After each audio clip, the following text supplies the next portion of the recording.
បងប្អូនដែលគាត់ចង់ដាំដំណាំបានល្អហើយប្រភេទដាំដំណាំនៅក្នុងធុងស្នោអញ្ចេះ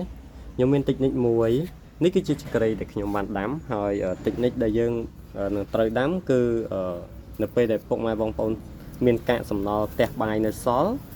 ប៉ុន្តែគឺយើងជ្រើសរើសយកតែបន្លែសល់ទេគឺយើងយកមកដាក់នៅគល់វាបាទមិនថាស្ពៃ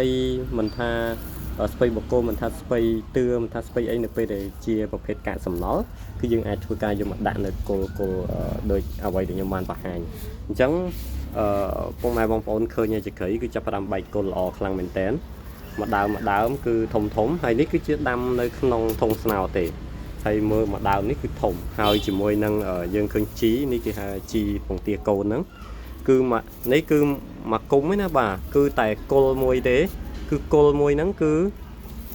ពុកម៉ែបងប្អូនញ៉ាំចោះគឺបែកមែកសាខាធំខ្លាំងមែនទែនពេញធុងស្នោហើយសូម្បីតែខ្ញុំដាំ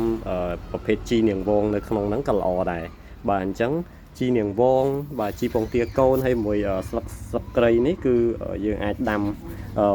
3ប្រភេទក្នុងពេលតែមួយឬក៏គេហៅថាក្នុងធុងស្នោតែមួយគឺល្អទាំងអស់អញ្ចឹងនេះគឺជាតិចនិចរបស់ខ្ញុំអរគុណ